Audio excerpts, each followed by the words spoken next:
We're looking at an Albanese-backed government. Well, the Greens will support Labor because they can't support the coalition without losing all their credibility among their trotty little followers. And so the ALP has actually got the Greens over a barrel. It doesn't have to concede anything to them. And it did it in 2010. That's why that was such an incredibly poor strategic decision. It struck up a formal deal with them. That's right, idiotic. And it will never, ever happen again. They've learnt their lesson.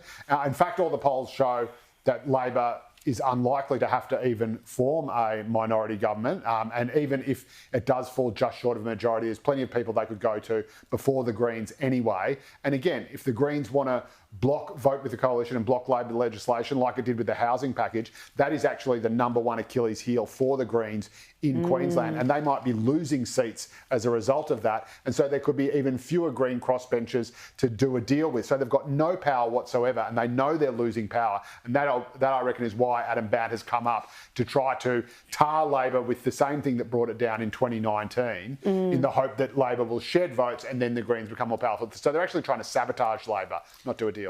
Yeah, sabotage them and then do a deal and then rely on getting them, controlling them effectively. That's right. Being the tail that wags the dog. We need to fight for a majority Labor government, guys. Everyone get on board. Good Lord. I tell you what, if you think the country's engaged in national self-harm now, wait and see how we're going in a month. Let's check in on the US, where this tariff debate is continuing, and someone's actually trying to stick up for Australia in the Senate. Have a look.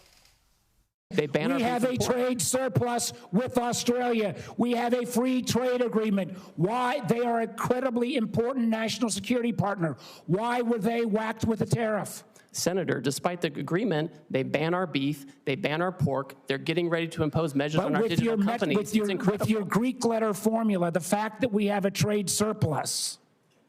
We have a global tariff on everywhere.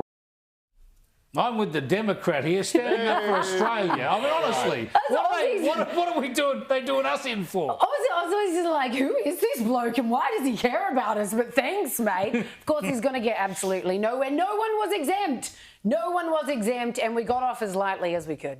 Yeah, except we haven't, because the massive tariffs they're putting on China and India hit two of our largest export markets, and that's what's going to hurt us. It's not the 10% two-way trade we have with the US. It's the fact that if the Chinese economy slows, then they stop buying our stuff. That means our economy slows, and that's why everyone's so worried. Which Albo's going to love, because he can just keep using that as an excuse for any kind of economic dire situation. We may be in a recession, but it's because of Trump's global war tariffs. Have a look at this little explainer from US 60 Minutes on how tariffs work.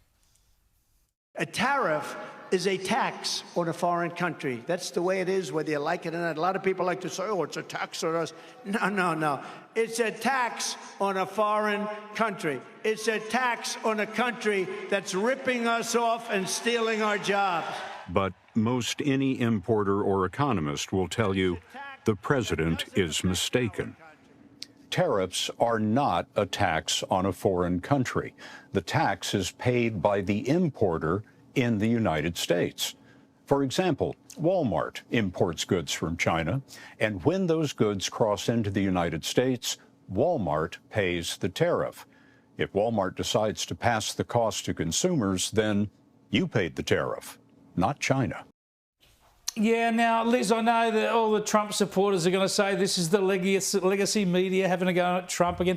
But they're right. This is going to increase the cost of everything in the US. It'll be paid for by US consumers. There's going to be hell to pay when the country comes on to that. It's going to be a lot of pain, but he's trying to put the pressure on the Federal Reserve, and he doesn't care if he has to watch the world burn until that happens. He's basically playing chess while everybody else is playing checkers. And he's made it very clear. No, he's literally boasted about this. Yes, I know. Like, let he's the stock boasted about a lot crash, of things. let the world burn. I don't care. This is what I'm trying to do. He's made it very clear via his own post. Just very Not saying it'll be popular with anyone. Good slogan, let the world burn. The world was a safer place when he was trying to get re-election. Now it's just his last shot, and who knows what's going to happen.